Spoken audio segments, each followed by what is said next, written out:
জয় নমস্কাৰ welcome to ইয়াৰ channel defence study corner আশা কৰোঁ সকলো ভালে আছে আজি ভিডিঅ' আপোনাৰ কাৰণে বহুতেই ইম্পৰ্টেণ্ট বিকজ আজি ভিডিঅ'ত আমি মোষ্ট আস্কড কুৱেশ্যন যোনটো আপুনি মোক প্ৰশ্নটো সদায় সুধি থাকে যে ছাৰ আমাৰ ৰিজাল্ট কিমান তাৰিখে দিব ছেপ্টেম্বৰ মাহত ৰিজাল্ট দিব নে নাই যেনেকৈ আমাৰ হিমন্ত বিশ্ব শৰ্মা ছাৰ আমাৰ মাননীয় CM ছাৰে কৈছে সেই হিচাপত ৰিজাল্ট দিব নে নাই আৰু ইমান দেৰি ৰিজাল্ট দিবলৈ কিয় সময় লৈ আছে কাৰণটো কি এভৰিথিং আপোনাৰ যোনটো ডাউট আছে এভৰিথিং মই ভিডিঅ'ত ক্লিয়াৰ কৰিম চ' আশা কৰোঁ এইটো ভিডিঅ' যেতিয়া আপুনি চাই ল'ব আপোনাৰ এইখিনি ডাউট আপোনাৰ যোনটো ডাউট আছে ঠিক আছে সেইখিনি নিশ্চয় ক্লিয়াৰ হৈ যাব এতিয়া প্ৰথম ডাউটটো আপোনাৰ আছে যে ৰিজাল্ট কেতিয়া দিব সেই ডাউট মই ক্লিয়াৰ কৰিম ছেকেণ্ড ডাউট ইমান দেৰি কিয় হৈছে সেইটো ক্লিয়াৰ কৰিম থাৰ্ড ডাউট আপোনাৰ চিলেকশ্যন হ'ব নে নাই সেইটো মই ক্লিয়াৰ কৰি দিম এভৰিথিং আপোনাৰ আগত মই এই ভিডিঅ'ত প্ৰস্তুত কৰি পেলাই আজি এই ভিডিঅ'টো বনাই আছোঁ ঠিক আছে চ' ষ্টাৰ্টিঙৰ পৰা এণ্ডিংলৈকে ভিডিঅ' চাব আৰু আশা কৰোঁ ভিডিঅ'টো ভাল লগাৰ পিছত ভিডিঅ' শ্বেয়াৰ কৰিব আৰু নিশ্চয় লাইক কৰি পেলাই যাব চ' এতিয়া মোৰ হেল্থ কণ্ডিশ্যন ইমান ভাল নহয় বাট আপোনাৰ কাৰণে ভিডিঅ' প্ৰস্তুত কৰাটো বহুতেই important so' with that video' and with that motivation যে আপোনাৰ কাৰণে মই ভিডিঅ' সদায় আনিব পাৰোঁ মই এই ভিডিঅ'টো বনাই আছোঁ ঠিক আছে এতিয়া প্ৰথমতে আমি কোনটো টপিকৰ বিষয়ে চৰ্চা কৰিম আমি চৰ্চা কৰিম যে ৰিজাল্ট কিমান তাৰিখে দিব এতিয়া এই টপিকৰ বিষয়ে চৰ্চা কৰাৰ আগত আপুনি গম পাব লাগিব যে আপোনাৰ ৰিজাল্ট প্ৰচেছটো কেনেকুৱা ৰিজাল্ট দিয়া প্ৰচেছটো কেনেকুৱা এণ্ড ৰিজাল্ট কিয় কেতিয়াবা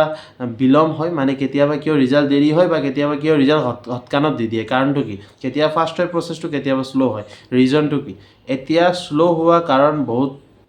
বহুতখিনি থাকে এতিয়া ধৰক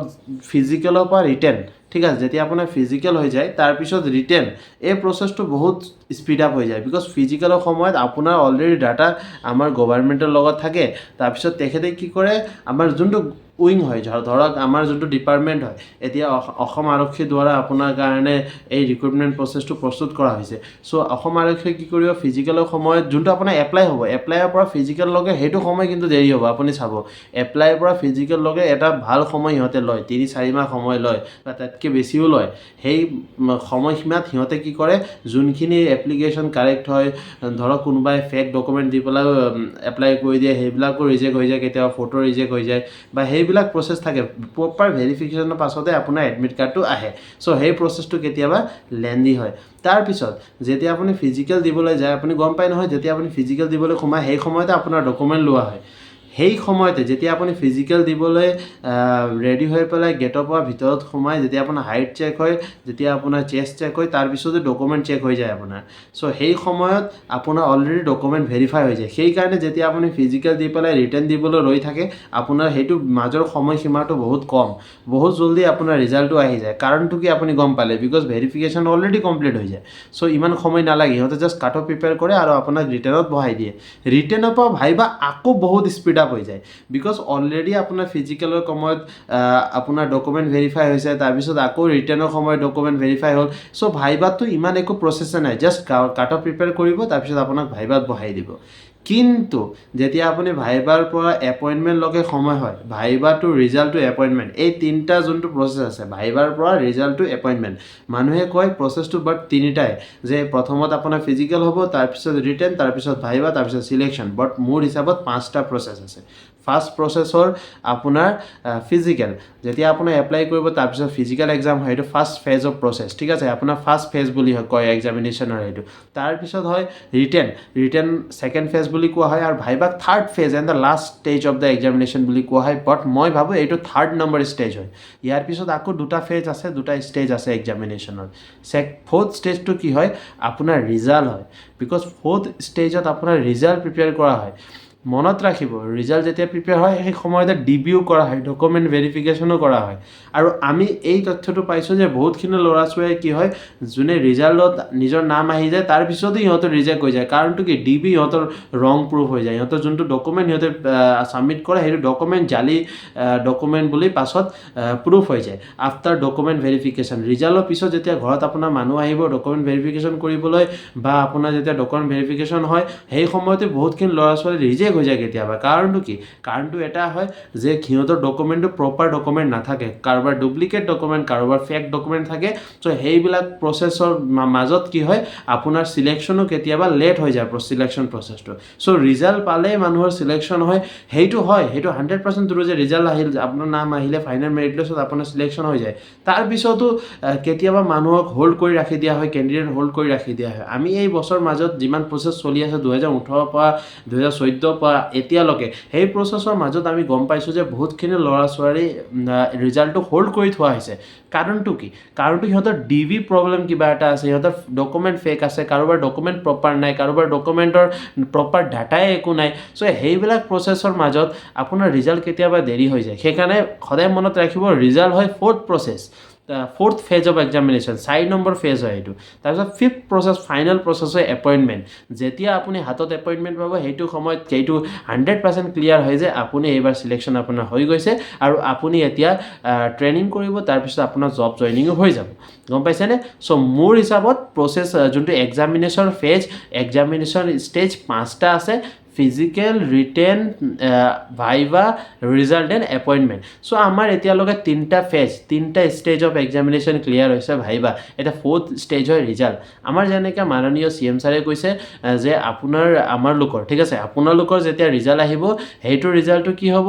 আপোনাৰ এপইণ্টমেণ্ট দিয়াৰ 1 বা 2 দিন আগতে আপোনাৰ ৰিজাল্ট আহিব মোৰ হিচাপত এইটো কথাটো আমাৰ CM ছাৰে যোনটো কথা কৈছে সেইটো 100% কাৰেক্ট হয় ছাৰৰ কথা আমি মিছা ক'ব নোৱাৰোঁ আমাৰ অনাৰেবল CM ছাৰে যোনটো কথা কয় সেই কথাবোৰ পিছত ছাৰৰ প্ৰপাৰ ৰিচাৰ্চ কৰি থকা থাকে ছাৰে উইথ প্ৰপাৰ ডাটাই নিজৰ ষ্টেটমেণ্ট প্ৰস্তুত কৰে in front of the people of Assam ঠিক আছে চ' সেইটো 100% কাৰেক্ট হয় বাট ছাৰে যোনটো ডেট কৈছে আমি মানিব পাৰি ঠিক আছে ছাৰে কৈছে 9 তাৰিখে আপোনাৰ ৰিজাল্ট আহি যাব অ'কে 9 তাৰিখে ৰিজাল্ট আহিব বাট 10 তাৰিখে এপইণ্টমেণ্ট দিয়া সেইটো অলপ তাত প্ৰচেছটো লেট হ'ব পাৰে কাৰণটো কি কাৰণটো এইটো মই অলৰেডি আপোনাক অলপ আগত বুজালোঁ যেতিয়া এপইণ্টমেণ্ট দিয়া হয় এপইণ্টমেণ্ট আগত ডিবিও হয় ন ভাই ডিবিও হ'ব আপোনাৰ ডকুমেণ্ট ভেৰিফিকেশ্যন হ'ব আপোনাৰ চেক হ'ব যে আপুনি যোনখিনি ডকুমেণ্ট ছাবমিট কৰিছে আপুনি যোনখিনি document with proper data submit কৰিছে এক্সামিনেশ্যন ফেজত ফিজিকেলত ৰিটেনত ভাইভাত সেই ডকুমেণ্টবিলাক কাৰেক্ট হয় নে নহয় সেই ডকুমেণ্টবিলাক ফেক হয় নে ৰিয়েল হয় চ' সেইবিলাক উইথ প্ৰপাৰ ডাটা চেক কৰা হয় আপুনি যোনটো জেগাৰ ৰেচিডেণ্ট হয় সেইটো সঁচাকৈ আপুনি এইটো জেগাৰ ৰেচিডেণ্ট হয় নে নহয় আপুনি সেই জেগা বুলি নিজৰ ৰেচিডেণ্টশ্বিপ দেখাইছে কিন্তু আপুনি বেলেগ জেগাত এতিয়া ৰেচিডেণ্ট চ' সেইটো প্ৰব্লেম আহি যায় কেতিয়াবা চ' প্ৰপাৰ লোকেল থানাৰ লগত কানেক্ট কৰি পেলাই আপোনাৰ ডিভি কৰা হয় লোকেল থানাৰ পৰা মানুহ আহে ঠিক আছে আহি পেলাই আপোনাৰ লোকেশ্যন চেক কৰে আপুনি ৰিয়েল সেইটো জেগাত থকা মানুহ হয় নে নহয় সেইটো জেগাত থকা আপুনি বাসিন্দা হয় নে নহয় ইনহেবিটেণ্ট হয় নে নহয় ঠিক আছে চ' সেইবিলাক প্ৰপাৰ চেক হয় আপুনি ইণ্ডিয়াৰ ৰেচিডেণ্ট হয় নে নহয় আপুনি অসমৰ ৰেচিডেণ্ট হয় নে নাই আপোনাৰ PRC আছে নে নাই কেতিয়াবা PRCও মেণ্ডেটৰী হৈ যায় সেইটো প্ৰচেছত গম পোৱা যায় আপোনাৰ যেতিয়া খুজিব ঠিক আছে চ' যদি খোজা নাই সেইটো কাৰণে টেনশ্যন নল'ব অ'কে চ' সেইবিলাক কথা আপুনি গম পাইছে নহয় চ' সেইকাৰণে প্ৰচেছটো কেতিয়াবা লেট হৈ যায় চ' মই ভাবোঁ ৰিজাল্ট 9 তাৰিখে ছাৰে যদি কৈছে 9 তাৰিখ আগে বা 9 তাৰিখে ৰিজাল্ট দি দিব অক্টোবৰ 9 তাৰিখে বাট এপইণ্টমেণ্ট নিশ্চয় দেৰি হ'ব 100% দেৰি হ'ব বিকজ তাৰ পিছত সময় লাগিব ৰিজাল্টৰ পৰা এপইণ্টমেণ্টৰ মাজত সময় 100% লাগিব যদি এই যোনটো ৰিজাল্টৰ পৰা এপইণ্টমেণ্টৰ মাজত সময় হয় সেই সময়ৰ যোনটো কামবিলাক থাকে যদি সিহঁতে অক্টোবৰ 9 তাৰিখ আগতে কৰি লয় যদি সেইবিলাক কাম তাৰ অক্টোবৰ 9 তাৰিখ ৰিজাল্টৰ আগতে প্ৰচেছটো কমপ্লিট হৈ যায় উইথ ডিবি প্ৰচেছ বা চেকিং প্ৰচেছ এভৰিথিং যদি কমপ্লিট হৈ যায় তেনেহ'লে হয় মই মানিব পাৰোঁ যে 9 তাৰিখে আপোনাৰ ৰিজাল্ট আহিব 10 তাৰিখে আপোনাৰ এপইণ্টমেণ্ট 10 অক্টোবৰ বাট যদি সেই প্ৰচেছটো ৰখি যায় তেনেহ'লে 100% আপোনাৰ এপইণ্টমেণ্টটো দেৰি হ'ব আপুনি এইটোও দেখিব পাৰে যে আপোনাৰ ৰিজাল্টটো কেতিয়াবা 9 তাৰিখ আগে হৈ পেলাই অক্টোবৰ 1 বা 2 তাৰিখো ৰিজাল্ট আহিব পাৰে ঠিক আছে বা ছেপ্টেম্বৰ লাষ্টতো ৰিজাল্ট আহিব পাৰে ৰিজাল্ট আগবাঢ়িব পাৰিব ৰিজাল্ট 9 তাৰিখ আগে আহিব পাৰে কিন্তু 9 তাৰিখ পিছফালে নাযায় ৰিজাল্ট ঠিক আছে 9 তাৰিখ যোনটো ডেট আছে সেইটো আগবাঢ়ি নাযায় ৰিজাল্টৰ কাৰণে তাতকৈ আগতে ৰিজাল্ট আপুনি পাই যাব নিশ্চয় আৰু মইতো আশা কৰোঁ যিমান জল্দি ৰিজাল্ট আহক ইমানেই ভাল বিকজ এতিয়া কৰিবলগীয়া কি আছে ডিবি কৰিবলগীয়া আছে আপোনালোক জল্দি ডিবি কৰি লওক তাৰপিছত ৰিজাল্ট ছাবমিট কৰিবলগীয়া আছে ৰিজাল্ট ছাবমিট কৰক SLPRB-য়ে, তাৰপিছত আমাৰ CM ছাৰে সেইটো পাব্লিক কৰি দিব আৰু আমি SLPRB অফিচিয়েল ৱেবছাইটত আমি ৰিজাল্টটো পাই যাম। আমাক সেইটোৱে লাগে, লেট কৰি পেলাইতো একো লাভ নাই। যোনে যেনেকুৱা এক্সাম কৰিছে, যোনে যেনেকুৱা পাৰফৰ্মেঞ্চ কৰিছে সেই হিচাপত ৰিজাল্ট পাব। লেট কৰি পেলাই উল্টা ল'ৰাবিলাক যোনবিলাক ছোৱালীবিলাকে এক্সাম দিছে, যোনবিলাক কেণ্ডিডেটে এইবাৰ এক্সাম দিছে, সিহঁতৰ উল্টা টেনশ্যনত আছে সিহঁতে যে সিহঁতৰ ৰিজাল্ট কেনেকুৱা আহিব, সিহঁতে পাছ হ'ব নে ফেইল হ'ব। চ'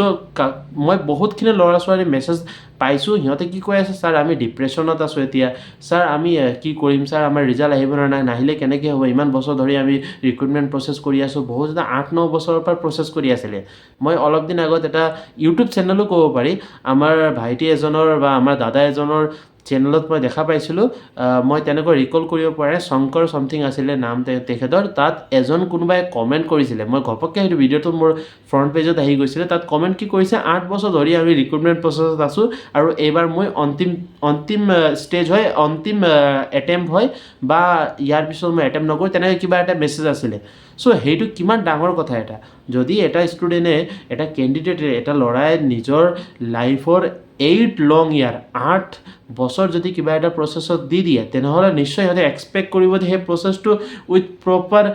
সেই প্ৰচেছটো যিমান জল্দি হওক, সেই প্ৰচেছৰ অন্ত হওক আৰু সিহঁতে সেই যোনটো নিজৰ পাৰফৰ্মেঞ্চ ৰিজাল্ট আছে সেইটো নিশ্চয় জল্দি পাওক। চ' সেইটো কথাটো চৰকাৰে বুজিব লাগে। আমাৰ SLPRB's অফিচিয়েল যোনটো আমাৰ ডিপাৰ্টমেণ্ট আছে, এক্সাম ৰিলেটেড ডিপাৰ্টমেণ্ট, সিহঁতে বুজিব লাগে যে যিমান জল্দি হওক আমি ৰিজাল্টটো পাব্লিছ কৰিব লাগে in front of the candidate. Because এতিয়া যদি আমাৰ যদি প্ৰচেছ ৰখি আছে তেনেহ'লে ঠিক আছে, আপোনালোক সময় লওক। যদি প্ৰচেছ কমপ্লিট হৈ গৈছে তেনেহ'লে I really request all the authority behind this examination process যে আপুনি যিমান জল্দি হওক প্লিজ ৰিজাল্টটো ছাবমিট কৰক, আৰু এই যোনটো প্ৰচেছ আছে নেক্সট টাইমৰ পৰা প্লিজ স্পীড আপ কৰিব। বিকজ আমি দেখিছোঁ, আমি ফিজিকেলৰ পৰা ৰিটাৰ্ণ দেখিছোঁ স্পীড হৈছে প্ৰচেছটো, ৰিটাৰ্ণৰ পৰা ভাইবাও স্পীড হৈছে, বাট এই ভাইবাৰ পৰা ৰিজাল্টলৈকে এইটো বহুত শ্ল' প্ৰচেছ হৈছে। আৰু আমি আশা কৰোঁ নেক্সট টাইম যদি ৰিক্ৰুটমেণ্ট যেতিয়া আহে, নিশ্চয় আহিব নেক্সট টাইম, এই প্ৰচেছটো প্লিজ আপোনালোকে স্পীড আপ কৰি দিব। বাট মোৰ ফালৰ পৰা মই ৰিকুৱেষ্টে কৰিব পাৰোঁ, তাতকৈ বেছিতো একো নোৱাৰি। বাট আশা কৰোঁ আমাৰ SLPRB অথৰিটি, আমাৰ যোনটো এক্সাম অথৰিটি আছে বিহাইণ্ড দিছ চিলেকশ্যন প্ৰচেছ, সিহঁতে এই কথাৰ ওপৰত চৰ্চা কৰিব আৰু ৰিজাল্টটো এইবাৰ বহুত জল্দি, যিমান জল্দি পাৰে ৰিজাল্টটো আউট কৰিব, তাৰপিছত নেক্সট টাইম প্ৰচেছটো অলপ স্পীড আপ কৰিব। বাকী ইমানেই আছিলে, আপোনালোকৰ ডাউট নিশ্চয় এই ভিডিঅ'ত ক্লিয়াৰ হৈছে। আশা কৰোঁ ভিডিঅ' চাই পেলাই আপুনি ভাল পালে। যদি ভিডিঅ' চাই পেলাই ভাল লাগিছে, লাইক কৰিব, চেনেলটো ছাবস্ক্ৰাইব কৰিব, ভিডিঅ'টো নিজৰ ভাইটি ভণ্টি লগৰীয়া যোনেও এক্সাম দিছে সিহঁতৰ লগত শ্বেয়াৰ কৰিব। আজিৰ কাৰণে ইমানেই আছিলে। জয় হিন্দ, জয় ভাৰত।